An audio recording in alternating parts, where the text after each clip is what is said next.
మన రక్షకుడు ప్రభు అయిన యేసుక్రీస్తు వారి ఘనమైన నామం పేరిట మీ అందరికీ కూడా నా హృదయపూర్వకమైన వందనాలు తెలియపరుస్తున్నాను. ప్రత్యేకంగా ఈ సందర్భంలో నా యొక్క పరిచయాన్ని కూడా మీకు అందించడానికి ఇష్టపడుతున్నాను. నేను పాస్టర్ సాల్మన్ జాషువా, నిజామాబాద్ నందిపేట పట్టణం కేంద్రంగా దేవుని యొక్క పరిచర్యలు 60 గ్రామాలు దేవుడు మాకు ఇచ్చినటువంటి సంఘ కార్యక్రమాలు, పరిచర్యలు, 3 అద్భుతమైనటువంటి మందిరాలు ప్రభు మరి తన పరిచర్యలు దేవుడు మాకు అప్పగించి ఈ రీతిగా దేవుని యొక్క మందిరాలు, దేవుని యొక్క పరిచర్యలు అనేక వందల ప్రజలకు దీవెనకరంగా ప్రభు ప్రారంభించినటువంటి పరిచర్యలను బట్టి ప్రత్యేకంగా నేను ప్రభువును స్తుతిస్తున్నాను. జూడచరి సంపూర్ణ స్వార్థ దేవుని యొక్క మందిర పరిచర్యల పక్షంగా మరొకసారి మీ అందరికీ కూడా మా హృదయపూర్వకమైన శుభాలు, వందనాలు తెలియపరుస్తున్నాను. ఈ రీతిగా దేవుడు మరి అనేక స్థలాల్లో ప్రభు మనం వాడుకుంటూ మరి గ్రామాల్లో ఆత్మల రక్షణ, ఆత్మల ఉద్యమ నినాదంగా అనేక గొప్ప కార్యాలు ప్రభు జరిగిస్తూ దేవుని యొక్క సేవను ప్రభు ఎంతో గొప్పగా నిర్మిస్తూ మరి గడిచిన 25 సంవత్సరాలుగా దేవుని యొక్క పరిచర్యలో నేను కొనసాగుతూ మరి దేవుని కృపను బట్టి అనేక మందిరాలు నిర్మాణం చేస్తూ దేవుని యొక్క రాజ్య సువార్తను మరి అనేక దేశ విదేశాలు ప్రకటించడానికి ప్రభు సహాయపడుతున్నారు. ఈ పూట దీనదాసుని నన్ను ప్రభు కనికరించి మీతో టీవీ ముఖంగా ఈ రీతిగా దేవుని మాటలు పంచుకోవడానికి ప్రభు నాకు ఇచ్చిన ఆధిక్యతను బట్టి మొదటగా నేను ప్రభువును స్తుతిస్తున్నాను. పిల్లలు, ఈ సమయంలో దేవుని వాక్యాన్ని మనము ధ్యానించబోతున్నాం. తలలు వంచుండగా క్లుప్తంగా ప్రార్థన చేసుకుందాం. మా ప్రేమగల పరలోకపు తండ్రి, ఘనమైన దేవ, జీవంగల మా ప్రభువా, మీకు స్తోత్రాలు. ఈ ప్రత్యేక సమయం ప్రభువా, మీ యొక్క లేఖన భాగాన్ని ధ్యానించినట్లు మీరు చూపిన కనికరము, దయని బట్టి మిమ్మల్ని స్తుతిస్తున్నాం ప్రభువా. శ్రేష్టమైన మీ మాటలు మాతో మీరు పంచిపెడుతున్న ఈ సమయం ఎంతో దీవెనకరంగా మీ మాటలు మేము పొందినట్లు, నేర్చుకున్నట్లు, మేము వీటిలో ఫలించినట్లు సహాయపడండి. ప్రేక్షకులైనటువంటి మా ప్రియ సహోదరి సహోదరులకు ప్రభువా, వారికి కావాల్సిన ప్రతి అవసరత మీరు తీర్చి మహిమలో తండ్రి వారి ప్రతి అవసరం సంధింపబడలాగున సహాయపడండి. కనికరించండి, సహాయపడమని యేసు ప్రభు వారి ఘనమైన నామములో ప్రార్థించి వేడుకొంచున్నాం తండ్రి, ఆమేన్. పిల్లల, దేవుని వాక్యంలో నుండి మూలవాక్యంగా యోహాను సువార్త 12వ అధ్యాయంలో నుంచి దేవుని మాటలు మనం చదువుకుందాం. 22వ వచనం నుండి 25వ వచనం వరకు చదువుకుందాం. ఫిలిప్పు వచ్చి అంద్రెయతో చెప్పెను. అంద్రెయు ఫిలిప్పును వచ్చి యేసుతో చెప్పిరి.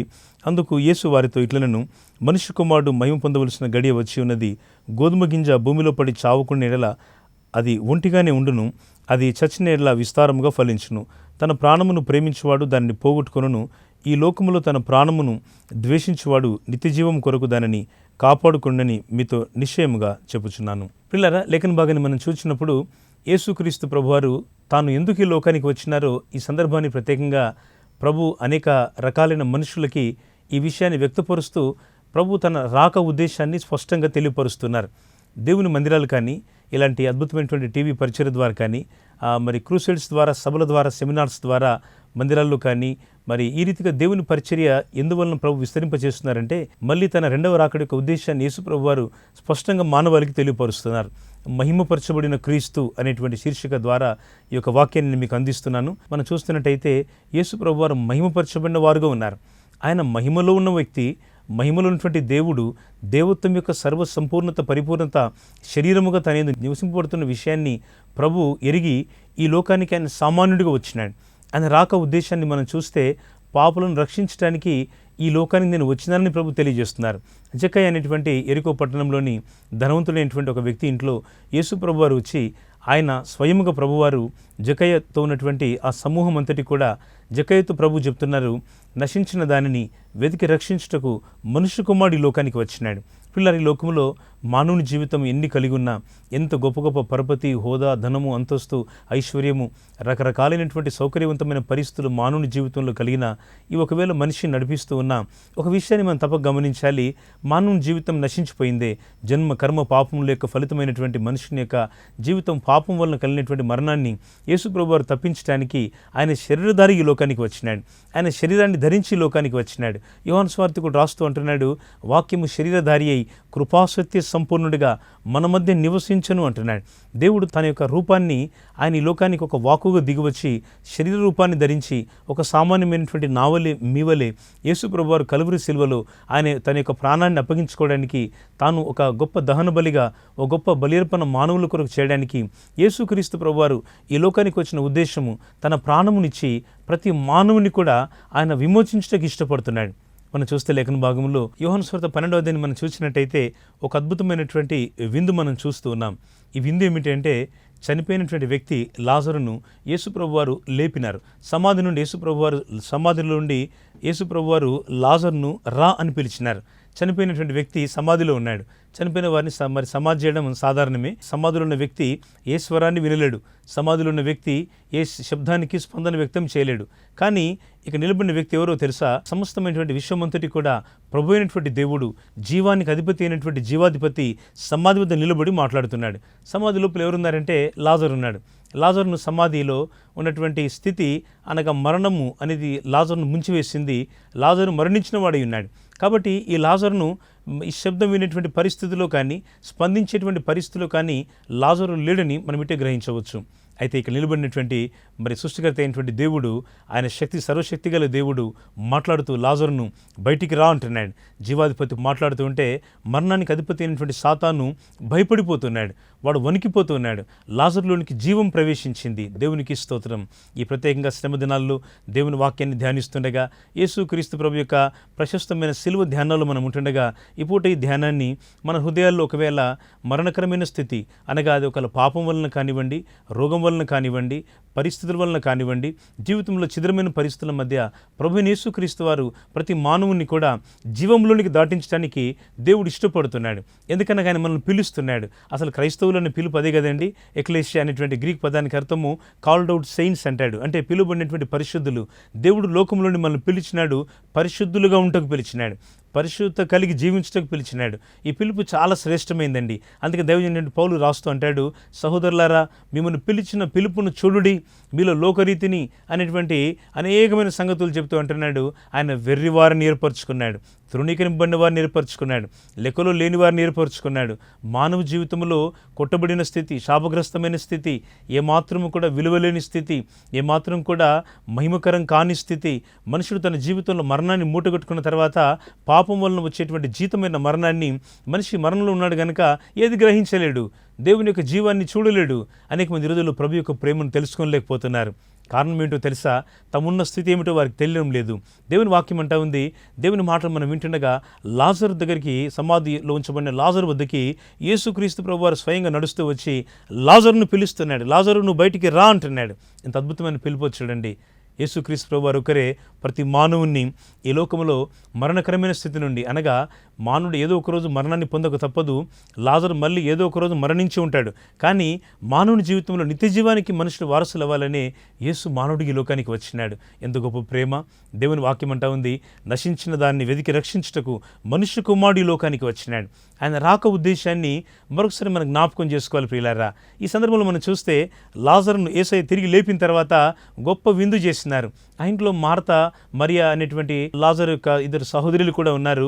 ఆ ఇంట్లో పెద్దవాళ్ళు, తల్లిదండ్రులు ఉన్నట్టుగా వాక్యంలో లేదు. యేసు ప్రభువు ఆ సమయాల్లో బేతనీకి వచ్చినప్పుడల్లా మరి ప్రార్థనలో వారి ఇంట్లో కొంత వారితో మాట్లాడి పరామర్శించినట్టు కొన్ని లేఖనాలు మనం చూస్తాము.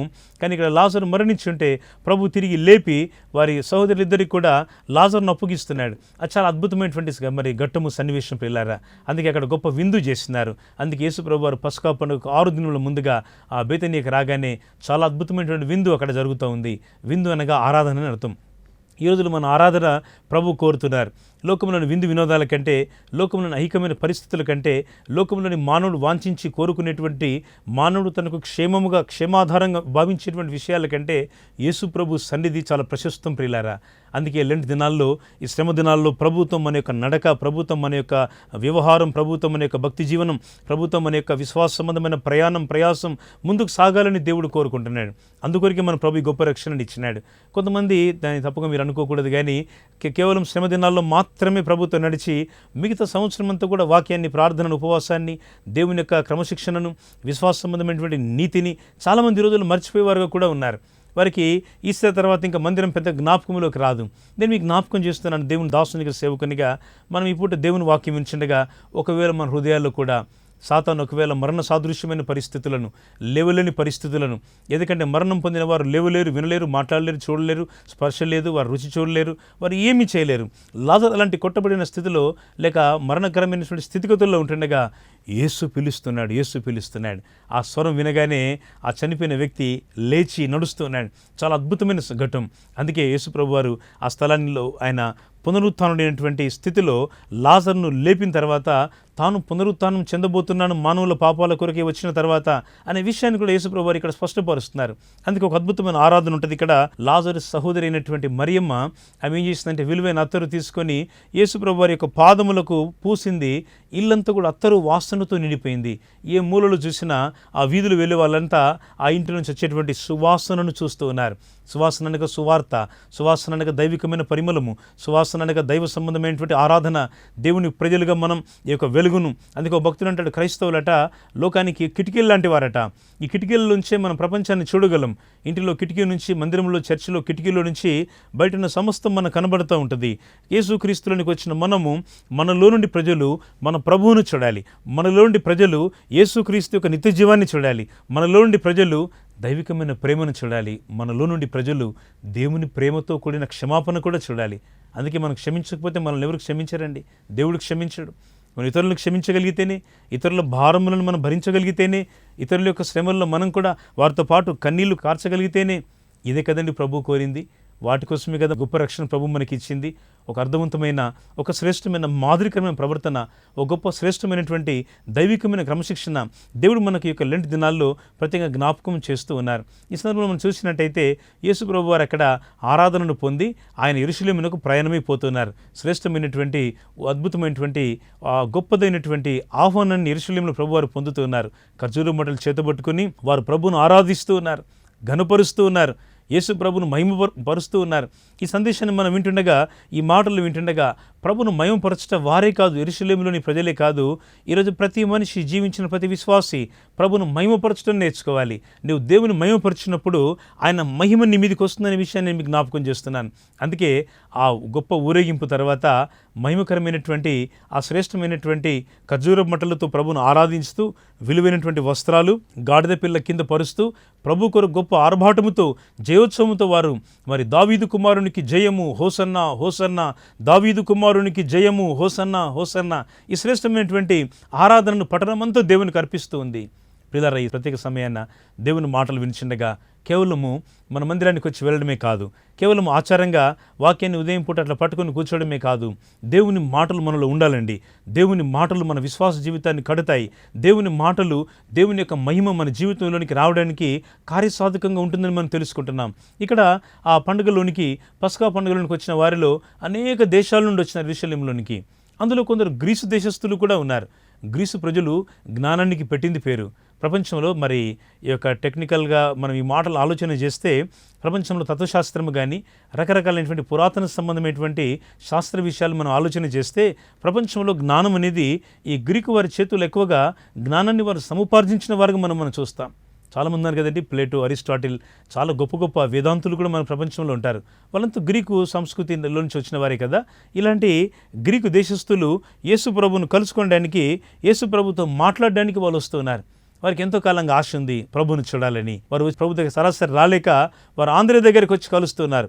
వారు ముందుగా ఫిలిప్ దగ్గరికి వచ్చారు. ఆ తర్వాత ఫిలిప్ ఆంధ్రేని తీసుకొని వచ్చినాడు. ఇద్దరు కలిసి యేసయ్య దగ్గరికి వెళ్ళారు. వెళ్ళి ప్రభుతో చెప్తున్నారు, అయ్యా ప్రభువా, బోధకుడా, మిమ్మల్ని కలవడానికి గ్రీసు దేశం నుంచి జ్ఞానం గలవారు వచ్చారు. చాలా చాలా ప్రసిద్ధి పొందిన మనుషులు మిమ్మల్ని చూడడానికి వచ్చినారు. ఎందుకు రారు? యేసయ్యను చూడడానికి ఆయన పుట్టినప్పుడే తూర్పు దేశపు జ్ఞానులు రాలేదా? ఆయన మాటలు వినడానికి ధర్మశాస్త్రములు, తత్వవేత్తలు, బోధకులు, ఇశ్రాయేలులో ప్రసిద్ధి పొందిన వ్యక్తులు యేసుప్రభుతో కలిసి ఆయన మాటలు వినడానికి సమాజ మందిరాల్లో కూడుకోలేదా? ఆయన మాట్లాడుతూ ఎన్నోసార్లు ప్రభువును తప్పుపట్టాలని విమర్శకులు వచ్చిన వారు కూడా అక్కడ లేరా? వారందరి మధ్య యేసు ప్రభు తన సాక్ష్యమును స్థాపించినాడు. ఈరోజు లోకం మధ్య, విమర్శకుల మధ్య, అనేక విధాలుగా క్రైస్తవ్యాన్ని, దేవుని యొక్క మాటలను వక్రీకరించేటువంటి పరిస్థితుల మధ్య యేసు ప్రభు యొక్క వాక్యం నిలబడింది. ఎందుకనగా ఈ వాక్యము సత్యము, ఈ వాక్యము సజీవమైనది, ఈ వాక్యము శ్రేష్టమైనది విషయాన్ని కూడా మీకు జ్ఞాపకం చేస్తున్నాను. ఇలా మనం గమనించినట్టయితే వారు యేసు ప్రభు దగ్గరికి రాగానే ప్రభు వారితో ఒక మాట చెప్తున్నాడు. గోధుమ గింజ అనే సందేశాన్ని, ఉపమానాన్ని చెప్తున్నాడు. మీకు ఇందాక చెప్పాను, వారు చాలా జ్ఞానం గలవారని. వారికి జ్ఞానంతో కూడిన ఒక 2 మాటలు చెప్తే చాలు. వారేమి 3 గంటలు, 6 గంటలు, 10 గంటలు బోధ వినడానికి సిద్ధంగా లేరు. వారికి కొన్ని మాటలే అవసరం. ప్రభు ఈ సందేశం ద్వారా మనతో కొన్ని మాటలు మాట్లాడుతున్నారు. ప్రభు మాట్లాడుతున్న మాటలను మనం దయచేసి వీటిని స్వీకరిద్దాం.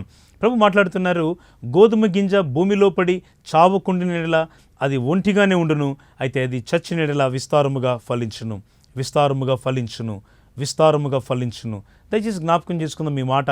యేసుప్రభు వారు గోధుమ గింజని ఉపమానాన్ని తీసుకొని మాట్లాడుతున్నారు. నిజమే కదండి. గోధుమ గింజ భూమిలో పడి చచ్చిపోతే ఆ మొలకలు వచ్చి కొంచెం విత్తనాలు పెరిగి కొంచెం పంట వచ్చి ఆ మళ్ళీ విత్తనాలు వేస్తే మళ్ళీ ఎంత పంట వస్తుంది? చెప్పలేనంత పంట వస్తుంది. చాలా పెద్ద పంట వస్తుంది. ఒక్కోసారి ఆ విత్తనాలు మనం ఆలోచిస్తే రైలు వ్యాగన్స్ నిండా, పెద్ద పెద్ద ట్రక్కులు, లారీల నిండా, పెద్ద పెద్ద ఓడల నిండా పంట వస్తూ ఉంటుంది. ఎందుకు?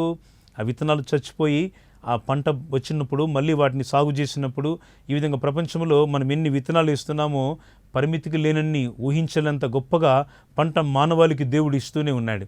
వీటిలో విత్తనాలు చచ్చిపోతున్నాయి, మళ్ళీ పంట ఉద్భవించి మళ్ళీ గొప్పగా మళ్ళీ మొక్కలు వికసించి ఫలభరితమై మంచి పంట మానవులకు ఆహారము, మనుషులకు నెమ్మది కలగడానికి, బ్రతకడానికి దేవుడు ఇస్తూ ఉన్నాడు. సాక్షాత్ యేసుప్రభు వారే ఆ గోధుమ గింజకి లోకానికి వచ్చినాడు.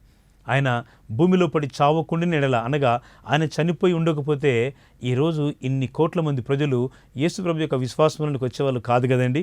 అందుకే యేసు తను మహిమపరచుకోవడానికి ఆయన ఈ లోకానికి ఎందుకు వచ్చినాడో, ఆయన యొక్క మహిమ ఎందుకు ఈ ప్రజల మీద ప్రకాశించవలసి ఉందో ప్రభు స్పష్టంగా మాట్లాడుతున్నారు. గోధుమ గింజ భూమిలో పడి చచ్చిపోతే అది విస్తారంగా ఫలిస్తుంది. ఒకవేళ చచ్చిపోకపోతే అది ఒంటిగానే ఉంటుంది. యేసుప్రభు కొరకు మన జీవితం, ఒకే జీవితం మనకి ఇవ్వబడింది. మానవ జీవితంలో, మానవ ప్రయాసంలో, విశ్వాస సంబంధమైన ప్రయాణంలో స్నేహితులారా, మనకున్నటువంటి జీవితం ఒకటే. మనం ఒకేసారి ఈ కాలాన్ని ముగిస్తాం. మరి ప్రభుతో పాటు మనం ఉండడానికి ప్రభు మనల్ని పిలుస్తాడు. మనం ఈ యాత్ర జీవితంలో, ప్రభునికి వెళ్ళిన జీవితంలో ఎలా ఉంటున్నామనేది ప్రశ్న. ఎలా మన విశ్వాసాన్ని కట్టుకొని వచ్చినాం? మనం ఎంత నమ్మకంగా ఉండగలుగుతున్నాం? మనం ఎంత ప్రార్థన పరులుగా ఉండగలుగుతున్నాం? మనం ఎంత పరిచర్య మనసు కలిగి ఉండగలుగుతున్నాం? మనం ఎంత ఒక బాధ్యత కలిగినటువంటి అపోస్తలత్వంలో మనం పనిచేయగలుగుతున్నాం? ఈ మాటలు వింటుండగా మన ఆత్మ సంబంధమైన జీవితము, దేవునితో నడిచేటువంటి మన నడక, మన వ్యవహారం అనేది ఒకవేళ సరి చేసుకుంటే నిజంగా మన జీవితాలు శ్రేష్టమైనటువంటి జీవితాలుగా ఫిలిప్పు, ఆంద్రేయ వలె, పేతురు వలె మన జీవితాలు దీవెనకరంగా ఉంటాయనే విషయాన్ని నేను మీకు జ్ఞాపకం చేస్తున్నాను. అందుకే యేసుప్రభు వారి సందర్భంలో మనం చూసినట్టయితే ఆయన వారికి, ఆ యొక్క గ్రీస్ దేశస్తులకి, ఆ ప్రజలందరికీ ఈ మాట తెలియపరుస్తున్నాడు. ఏమిటి అంటే ఆ మాట మీరు గమనించాలని కోరుతున్నాము. 12వ అధ్యాయం యోహాను సువార్త 25వ వచనంలో, తన ప్రాణమును ప్రేమించువాడు దానిని పోగొట్టుకొనును, ఈ లోకములో తన ప్రాణమును ద్వేషించువాడు నిత్య జీవము కొరకు దాన్ని కాపాడుకొనునని మీతో నిశ్చయముగా చెప్పుచున్నాను. ప్రభు అంటున్నాడు, నువ్వు నీ ప్రాణాన్ని ప్రేమిస్తే దాని కొరకు పోగొట్టుకుంటావు. ఒకవేళ నీ ప్రాణాన్ని నా కొరకు ద్వేషిస్తే నిత్య జీవమందు నీకు దొరికేటువంటి ప్రతిఫలము నువ్వు దాన్ని కాపాడుకుంటావు అంటున్నాడు. హల్లెలూయా! ఎంత శ్రేష్టమైన మాటలు మీరు గమనించండి స్నేహితులారా. ఇక మనం చూసినట్టయితే మన ప్రాణాన్ని ప్రేమించడం మనం మానుకోవాలి. ఈరోజు చాలామందికి అదే పరిస్థితి. దేవుని కొరకు పనిచేయడంలో తమ ప్రాణాన్ని అత్యధికంగా ప్రేమిస్తూ ఉన్నారు. దేవుని మహాకృపను బట్టి చిన్న సాక్ష్యంగా చెప్తాను. దేవుడు నా జీవితంలో పరిచర్యలో మేము అనేకమైన రీతిలుగా దేవుని కొరకు ప్రయాసపడడానికి ప్రభు ఎన్నో ద్వారాలు తెరుస్తున్నారు. అనేక మంది ఆత్మల రక్షణ, అనేక సేవా కార్యక్రమాలు, ప్రతి నెల ఎన్నెన్నో సువార్త కూడికలు, ఎన్నెన్నో మా సంఘాలలో సేవకుల సదస్సు, మరి యవనస్తుల కూడికలు, ఉపవాస ప్రార్థన పండుగలు, మనోహరం లేని పండుగలు, 7 దినముల ప్రార్థన పండుగలు, ఈ విధంగా పబ్లిక్ గ్రామ కూడికలు, ఈ విధంగా సంఘ పరిచర్య, ప్రతి వారం ఆదివారం మనాడు కనీసం 3 మా మందిరాల్లో అద్భుతమైనటువంటి ఆరాధనలు, ఇంకా గాస్పెల్ మీటింగ్స్ ఆదివారాలు కూడా. ఈ విధంగా దేవుని ప్రేమను బట్టి అనేక విధాలుగా మేము ప్రయాసపడడానికి ప్రభు కృప మనల్ని బలపరుస్తూ ఉంది. ఏదో చేసినామని కాదు కానీ, ఏదో చేయగలుగుతామనేటువంటి గొప్పతనం కాదు కానీ, ఆయన కృప మమ్మల్ని ఈరోజు మీ ముందు నిలబెట్టి మీతో ఈ మాటలు పంచుకోవడానికి దేవుని సహాయం మాకు దోహదపడిందని దేవుని దాసుగా బహు వినయంగా నేను మీకు తెలియపరుస్తున్నాను. యేసుప్రభు వారు మాట్లాడుతూ అంటున్నారు, తన ప్రాణమును ప్రేమించేవాడు దాన్ని పోగొట్టుకుంటాడు. ఎవడు తన ప్రాణాన్ని ద్వేషిస్తాడో వాడు దాని అంత్య దినమందు, అనగా పరలోక రాజ్యం చేరిన సమయమందు తన ప్రాణాన్ని కాపాడుకునేవాడుగా ఉంటాడు. ఎంత శ్రేష్టం మర్మం పిల్లలు గమనించండి. యేసుప్రభు వారు ఈ సత్యాన్ని వారికి తెలియపరుస్తున్నారు. వారికి ఆ మాటలు తెలియట్లేదు. జ్ఞానులైన 3.5 సంవత్సరాల కాలము యేసుప్రభు వారితో ఉన్నటువంటి శిష్యులైన వీరికి బోధన సరిగా అర్థమవడం లేదు. వీరు సరిగా వాటిని తెలుసుకోవడం లేదు. చాలామంది మందిరానికి వచ్చి ప్రార్థనలు ఉంటూ కూడా, సేవలో ఉంటూ కూడా అనేక సంవత్సరాల సీనియారిటీ కలిగిన విశ్వాసులు కూడా ఎందుకో లోకంలోనికి వెళ్ళిపోతుంటారు కొంతమంది. వాళ్ళని చూస్తే చాలా జాలి పడుతూ ఉంటాం. అంతకుమించి ఏం చేయగలం? వారు యేసుప్రభు యొక్క ప్రేమను, దేవుని రక్షణను తెలుసుకొని లోకంలోకి వెళ్ళిపోతూ ఉంటారు. లోక సంబంధమైన ఆశల్లోకి వెళ్ళిపోతూ ఉంటారు. లోతు భార్య వలె వెనుక చూడదు నాయనా అని దేవుని దూత వచ్చి మరీ ప్రత్యక్షంగా చెప్పిన లోతు భార్య విన్నదా? వినలేదే. చాలామంది వినని వారు ఉంటారు. వినని భర్తలు, వినని భార్యలు, వినని పిల్లలు, వినని కుటుంబంలో సభ్యులు, వినని విశ్వాసులుగా ఉంటారు కొంతమంది. వీటి వల్ల ప్రయోజనం ఏమిటి స్నేహితులారా? చాలా బాధాకరం. చాలా క్రైస్తవ కుటుంబాల్లో ఈరోజు 21వ శతాబ్దపు క్రైస్తవ్యాన్ని గురించి ఎంత సంతోషపడాలో, ఎంత దుఃఖపడాలో తెలియని రోజుల్లో మనం ఉన్నాం. చాలా విషాదకరమైన పరిస్థితులు. యేసు ప్రభుతో నడిచే అనుభవము, గోధుమ గింజ వల్ల భూమిలో పడి చచ్చిపోయే అనుభవము, యేసు ప్రభు కొరకు తిరిగి లేచే అనుభవము, ఇదే కదండి దేవుడు మనతో మాట్లాడుతుంది. ఈ మాటలు వింటుంటే శిష్యులు వాటిని సరిగా తెలుసుకోలేకపోయారు. వారికి సరిగా ఈ మాటలు బోధపడలేదు. వారికి ఎందుకో ఈ విషయాలు సరిగా అవగాహన కాలేదు. అందుకే వారు చాలా ఆ విషయాలను లైట్గా తీసుకుంటూ ఉన్నారు. చాలామంది రోజులు రక్షణను లైట్గా తీసుకుంటూ ఉన్నారు.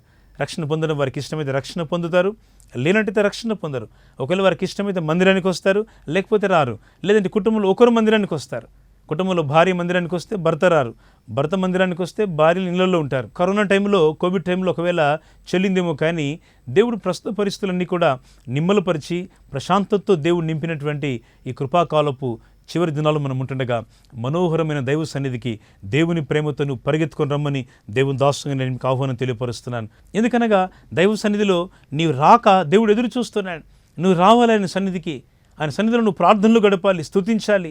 మందిరం యొక్క పరిచర్యలు, సేవా పరిచర్యలు, వడన పరిచర్యలు, వాయిద్య పరిచర్యలు, ఇలాంటి టెక్నికల్ పరిచర్యలు, దేవుని వాక్యం అనేకులకు అందించిన పరిచర్యలు ఏది తక్కువ కాదు ప్రియులారా. దేవుని ఇంట్లో పనిచేయడం ఎంత సంతోషం. దావీదు అంటాడు, నా దేవుని మందిర ద్వారం వద్ద ఉండుట నాకు ఇష్టము అంటాడు. ఆయనకి ఇష్టం అండి దేవుని మందిర ద్వారం దగ్గర ఉండడం. ఎంతమందికి దేవుని మందిర ద్వారం గుర్తుంది? కేవలం ఆదివారం ఒక 3 గంటలు 2 గంటలు, మహా అయితే 1.5 గంట, కొంతమంది అరగంటే ప్రార్థనలో ఉండి లోకంలోకి వెళ్ళడానికి చాలా బిజీగా ఉన్న రోజుల్లో మనం ఉన్నాం. ప్రభు ఇక్కడ మాట్లాడుతున్నాడు వారితో. వారు ఏం విన్నారో తెలియదు కానీ ప్రభు తన యొక్క రాక ఉద్దేశం వారికి స్పష్టపరిచి తండ్రితో ప్రార్థన చేస్తున్నాడు. తండ్రి, నేను ఎంతగానో దుఃఖపడుతున్నాను. తనలో తాను కలవరపడుతూ, తనలో తాను మూలుగుతూ, తనలో తాను దుఃఖపడుతూ యేసు ప్రభు వారు తండ్రితో ప్రార్థన చేస్తున్నారు. మన ప్రార్థన చాలా ప్రత్యేకమైందండి. ఆకాశము తెరవబడుటకు, దేవుని సింహాసనం వద్దకు మన ప్రార్థన చేరుటకు దేవుడు మన ప్రార్థనకు శక్తిని ఇచ్చినాడు. యూ కెన్ ప్రే. మీరు ప్రార్థన చేయవచ్చు, మీరు ప్రార్థన చేయాలి. ప్రార్థన చేయకుండా ఇతరులతో, సేవకులతో అన్నిసార్లు ప్రార్థన చేయించడం కూడా సరికాదు. అంటే చేయించొద్దని కాదు. మేము కూడా రోజు ఆరాధనలలో సండేస్ కానీ, శుక్రవారాలు, శనివారాలు కానీ, వారం మధ్యలో కూడికల్లో కానీ చాలామంది దేవుని బిడ్డలు ప్రార్థన సాయం కోరి వ్యక్తిగతంగా అందరికీ తల మీద చేతుల నుంచి మా సంఘ బిడ్డల కొరకు ప్రార్థన చేస్తూ ఉంటాం. ఆ సమయాల్లో వారి ఇబ్బందుల్లో ఉంటే వారి వద్దకు మేమే వెళ్ళి దేవుని సన్నిధిలో ప్రేమతో వారి కొరకు కన్నీళ్లతో ప్రార్థన చేస్తూ ఉంటాం. సేవకులు ప్రార్థన చేయడం తప్పు కాదు. కానీ నువ్వు ప్రార్థన చేయగలవు? నువ్వెప్పుడు దేవుని సన్నిధిలో నీ ప్రార్థన దేవునితో చెప్పగలవు? ప్రతి ఉదయం, ప్రతి సాయంత్రం, దేవా నా ప్రార్థన నీ సన్నిధిని సిద్ధము చేసి కాచి ఉందని దావీదు అనట్లేదా? ప్రార్థన సిద్ధపరిచినటువంటి అనుభవం ఎంత గొప్పది కదా. ప్రార్థించుట మానొద్దని దేవుడు అంటున్నాడు. ఇక్కడ యేసు ప్రభు వారు తండ్రితో ప్రార్థన చేస్తూ అంటున్నాడు, తండ్రి, నీ నామము మహిమపరిచితివి. నీవు మహిమపరిచినటువంటి ఈ మాట మీరు చదవాలని నేను కోరుతున్నాను. యోహాను సువార్త 12వ అధ్యాయంలోని 28వ వచనాన్ని చూస్తే, తండ్రి నీ నామము మహిమపరచుమని చెప్పాను, అంతటా నేను దానిని మహిమపరిచితిని, మరలా మహిమపరుతును అని శబ్దము ఆకాశము నుండి వచ్చెను. హల్లెలూయా. ఆకాశం నుండి ఒక శబ్దం వచ్చింది. యేసు ప్రభువు వారు అంటున్నారు, తండ్రి నీ నామమును మహిమపరచుము అంటున్నారు. దేవుని నామం మహిమపరచబడే ఒక అద్భుతమైన అనుభవాన్ని ప్రభు మనకు జ్ఞాపకం చేస్తున్నారు. ఆయన నామాన్ని మహిమపరచడం మన బాధ్యత. ఆయన నామము శక్తిగల నామము. యేసు నామము శక్తిగల నామము. ప్రతి మానవునికి నిత్యజీవాన్ని, పాపక్షమాపణను, పరలోక రాజ్యాన్ని ఇవ్వగలిగినటువంటి శ్రేష్టమైన నామము యేసుక్రీస్తు నామం. అందుకే ఈ నామమును తండ్రి అయినటువంటి దేవుని ఎదుట యేసు ప్రభువు వారు అంటున్నారు, ఇదిగో నేను దానిని మహిమపరిచితిని అంటున్నాడు. ఎంత శ్రేష్టమైన మాట ప్రియులారా. మహిమపరచబడినటువంటి ఆయన అద్భుతమైన నామాన్ని అక్కడ పరలోకంలో ఒక శబ్దం వస్తూ ఉంది. ఏమని ఆ శబ్దము? ఇదిగో నేను దానిని మహిమపరిచితిని, మరలా మహిమపరచుచున్నాను. తండ్రి అయిన దేవుడి నుంచి ఆ మాట వస్తూ ఉంది. What a reciprocal response. ఎంత అద్భుతమైనటువంటి ప్రతిస్పందనతో కూడిన జవాబు గమనించండి స్నేహితులారా. ఇక్కడ చూసినట్టయితే పరలోకముడి తండ్రి ఇన్స్టంటేనియస్లీ యేసయ్య ప్రార్థనకి తండ్రి సమాధానం ఇస్తున్నాడు. నేను దాన్ని మహిమపరిచితిని అంటున్నాడు. ఆయన నామం మహిమపరచబడును గాక. ఈ మాటలు వింటున్నగా మీ జీవితాల్లో కూడా, మీ కుటుంబాల్లో కూడా ఆయన నామం ఉండునుగాక. ఆయన మహిమ మీ కుటుంబాల్లో ప్రకాశింపడాలని నేను కోరుతున్నాను. అందుకే ఆయన నామం మహిమపరచబడును గాక అని యేసయ్య ప్రార్థన చేస్తూ ఉంటే, తండ్రి జవాబిస్తూ ఉంటే, అక్కడ వాళ్ళు అనుకుంటున్నారు ఇక్కడ ఏదో పెద్ద ఉరుము వచ్చేసింది, ఓ పెద్ద శబ్దం వచ్చేసింది, ఓ థండర్ స్టార్మ్ వచ్చేసింది. ఇంకొకరు అంటున్నారు ఇక్కడ ఒక దేవదూత వచ్చి యేసు ప్రభుతో మాట్లాడుతున్నాడు అంటున్నారు. ఉరిమిడి శబ్దము దేవదూతల శబ్దమును మించిన దేవుని శబ్దము, దేవుని మాట. దేవుని మాటలు వింటున్నాం అనేక సార్లు. అది ఒకవేళ దేవదూత శబ్దం అనుకుంటున్నామేమో, ఒకవేళ అది ఉరిమిడి శబ్దం అనుకుంటున్నామేమో. కాదు ప్రియులారా, అది యేసు శబ్దము. ప్రాణాత్మ దేహములను మూలుగా కీళ్ళ వరకు చొచ్చుకొని పోగలిగిన శక్తివంతమైన ప్రశస్తమైన మహిమాన్వితమైనటువంటి యేసుక్రీస్తు యొక్క రక్త ప్రోక్షణ ప్రభావంతో కూడినటువంటి ఈ గొప్ప స్వరము, ఈ గొప్ప సన్నిధిలోనికి దేవుడు తన స్వరంతో దిగి వచ్చినాడు. ఆయన స్వరంతో దిగివచ్చి మంటల్లో ఆ పొద మండుచుండెను కానీ అగ్ని వలన పొద కాలిపోలేదని రాయబడినటువంటి మోషే జీవితపు అనుభవ సాక్ష్యాన్ని చూస్తే అక్కడ ప్రభు పిలుస్తున్నాడు, తండ్రి పిలుస్తున్నాడు, మోషే మోషే, దేవుడు పిలుస్తున్నాడు. మోషే వచ్చి ఆయన దగ్గర నిలబడి చిత్తము ప్రభు అంటున్నాడు. అసలు ఆయన ఎవరు తెలియదు మోషేకి. మోషేతో మాట్లాడుతుంది ఎవరు మోషేకు తెలియదు. బట్ హిజ్ హార్ట్ సేస్, మనసు చెబుతోంది ఇక్కడ ప్రభు ఉన్నాడు, ప్రభు ఉన్నాడు. స్నేహితులారా, ప్రభు మాట్లాడుతుండగా నువ్వు వినాలి. శిలువ మందిరంలో చిన్నవాడినటువంటి సమయాలు దేవుని స్వరం వినాలని ఆశపడుతున్నాడేమో తెలియదు మనకి. 2 సార్లు మిస్ అయినాడు. దేవుడు మాట్లాడుతుంటే పెద్ద ఆయన ఏలి గారు పిలిచినారేమో యాజకుడని అయ్యగారి దగ్గర పరిగెత్తుకొని పోతూ ఉన్నాడు. ఆయన అంటున్నాడు, అయ్యా బాబు నేను పిలవలేదు, పడుకో అన్నాడు మొదటిసారి. రెండోసారి కూడా చెప్పాడు. ఇంకోసారి అన్నాడు, బాబు ఒకవేళ ఈసారి కనుక వినబడితే ఆ స్వరము దేవుని మాట చెప్పు, నీ దాసుడు ఆలకిస్తున్నాడు ప్రభువా, ఆజ్ఞ ఇవ్వండి అని లోబడుతూ మాట్లాడమని చెప్పినాడు. అవును, ఈరోజు ప్రభుని నేర్పించే పాఠం కూడా అది ప్రియులారా. లోబడుతూ దేవుని దగ్గర ప్రార్థించే అనుభవము, తండ్రిని మయంపరిచే అనుభవము, మయంపరచబడిన క్రీస్తును ప్రకాశింపచేసే అనుభవము, సాక్ష్యం ద్వారా, ప్రార్థన ద్వారా ఆ మండుచున్న పొద వద్ద దేవుడు ప్రత్యక్షమై సరాసరి మోషేతో మాట్లాడిన ఈ మండుచున్న అనుభవాన్ని దేవుడు మనతో పంచుకుంటున్నాడు. అందుకే ఆయన సింహాసనాసీనుడైన మహిమాన్వితులైన క్రీస్తుగా ఆయన మనతో ప్రత్యక్షమవుతున్నారు. ఈ ప్రత్యక్షత మన జీవితాల్లో కూడా దినదినం పొందాలని మనం కోరుకోవాలి. అందుకే మోషే ఆ యొక్క మంటల వద్ద ఆ ప్రత్యక్షతను చూస్తూ ఉన్నాడు, ఆ మహిమను చూస్తూ ఉన్నాడు. మహిమగల దేవుడు అబ్రహాము జీవితంలో రాలేదా? మనం లేఖనాన్ని చూస్తే దైవజనుడైనటువంటి మరి పౌలు భక్తుడు మనం గమనించినట్టయితే అనేక సార్లు మహిమగలిగినటువంటి దేవుని యొక్క రక్షణ గురించి మాట్లాడుతున్నాడు. అంతేకాదు స్టెఫెను మరి అపోస్తల కార్యం 7వ అధ్యాయం 2వ వచనంలో మాట్లాడుతున్నాడు, మహిమగల దేవుడు అబ్రహామును ప్రత్యక్షమే మాట్లాడుతున్నాడట. మెసొపొతామియాలో ఉన్నప్పుడు, ఇరాకులో ఉన్నప్పుడు, అబ్రహాం పిలువబడక ముందు మహిమగల దేవుడు వచ్చి అబ్రహాం ముందు నిలబడి మాట్లాడుతున్నాడు. అబ్రహాం అన్యుడు, రక్షణ వినలేదు, రక్షణ చూడలేదు, రక్షణలో ఆనందించడం తెలియదు, స్వరమును విన్నాడు, మహిమగల దేవుని చూస్తున్నాడు. స్నేహితులారా, ఒకరి మొదటిసారిగా మీరు ప్రసారం వింటుంటే, మొదటిసారిగా మీరు ఈ వాక్యాన్ని వింటుంటే, మహిమగల దేవుడు అబ్రహాముతో మాట్లాడిన అబ్రహాం, ఇస్సాక్, యాకోబుల దేవుడు మీతో, ఆయన నాతో, మనందరితో మాట్లాడుతున్నాడు. ఆయన మాట్లాడే స్వరాన్ని మీరు పోగొట్టుకోవద్దని దేవుని పేట మీకు జ్ఞాపకం చేస్తున్నాను. నేను ముగించబోతూ ఈ మాట మీ గురి చేయడానికి ఇష్టపడుతున్నాను. ఆ శబ్దం ప్రభు అంటున్నాడు, నా కొరకు రాలేదు, ఈ శబ్దము మీ కొరకే వచ్చెను. వచనము 30వ వచనంలో చూస్తే ఇది మీ కొరకే వచ్చెను. ఈ సిలువ ప్రయాణము, ఈ సిలువ యాగము మీ కొరకే వచ్చెను, ఇది మీ కొరకై ఇవ్వబడినది. అందుకే రొట్టెలో ద్రాక్షరసంలో పాలు పొందినప్పుడు మనం జ్ఞాపకం చేసుకుంటాం, ఇది మీ కొరకై విరుబడిన నా శరీరము, మీరు నన్ను జ్ఞాపకము చేసుకున్నటకై దీన్ని చేయుడని చెప్పానని ఈ మాట మనం లేఖనంలో మనం యేసుప్రభువు వారి మాటగా వింటాం. ప్రియులారా, నేను ముగించబోతే ఈ మాట గుర్తు చేయడానికి ఇష్టపడుతున్నాను. ఈ శబ్దము మీ కొరకే, ఆకాశం నుండి పంపబడినటువంటి ఆ అమూల్యత గల, ఆ శ్రేష్టమైనటువంటి, పరసంబంధమైనటువంటి, ఆ దివ్యమైనటువంటి మహామహిమ నుండి విచేసినటువంటి ఆ శ్రేష్టమైన స్వరము, ఆ ఉన్నతమైన స్వరము, ఉరిమడి స్వరము, దేవదూత వంటి స్వరము వారు వినిచిన వారి హృదయాలు వారు తెప్పరిల్లబడ్డారు. వారు చాలా నెమ్మదితో ఉన్నారు, వారు చాలా సమాధానంతో ఉన్నారు, వారు చాలా ప్రశాంతత కలిగింది. ఎందుకంటే ఆ స్వరము వారందరి కొరకై దేవుడు పరలోకం నుండి పంపినాడు. ఈ టీవీ ప్రసారం ద్వారా దేవుని మాటలు మీకు అందిస్తుండగా ప్రశస్తమైన ఆయన మహిమలోనికి, ఆయన రక్షణలోని మీరు రమ్మని పిలుస్తున్నాం. ప్రభుత్వం మీ సహవాసం పెరగాలి, యేసు ప్రభు కొరకైన సాక్ష్యం పెరగాలి, యేసు ప్రభు కొరకైనటువంటి భారం, పరిచర్య కొరకైన భారం మనలో పెరగాలి. దేవుని రాజ్య విస్తరణలో ఒక చక్కని పనిముట్లుగా ఈ సంవత్సరం, ఈ యొక్క కాలమంతటిలో ప్రభు కొరకు నమ్మకస్తులుగా ఉండాలని కోరుకుంటూ, మరొకసారి సింహాసనాసనుడైన దేవుడు మీ హృదయాల్లో ప్రకాశించాలని, మీ ప్రతి అవసరత ప్రభు తీర్చాలని కూడా మేము కోరుకుంటూ, మీ ప్రార్థన విన్నపాలు మాకు తెలియపరచండి. దేవుని చిత్తమైతే వాటి కొరకు ప్రత్యేకంగా మేము ప్రార్థన చేయగలం. స్క్రీన్ పైన మా యొక్క నెంబర్ చూపిస్తున్నాం, వాటిని మీరు నోట్ చేసుకోండి. ఆ సమయాల్లో దేవుడు మీరు ప్రేరేపిస్తే మీ యొక్క ప్రార్థన విన్నపాలు మాకు తెలియపరుస్తుండండి. కృపగల దేవుడు మీ హృదయంలోని ప్రతి భారాన్ని తీర్చి నడిపించాలని కోరుకుంటూ ఈ నా మాటలు ముగిస్తున్నాను. దయగల ప్రభువా, ఈ ప్రత్యేక సమయంలో మీ మాటలు విన్న ప్రజలందరినీ దీవించండి. మీ ఆశీర్వాదము, దీవెన గ్రీసు దేశస్థులైన ప్రభువా చూసి వెళ్ళేవారికి కాదు, మీ శిలువను ఎత్తుకొని మీతో నడుచువారై, తమ ప్రాణము కంటే ఎక్కువగా మేము ప్రేమించేవారి మీకు సాగిపోవడంలాగా దేవ సహాయపడండి. నూతన మహిమ, నూతన సంతోషం, నూతన ఆనందంతో ప్రజలను నింపండి.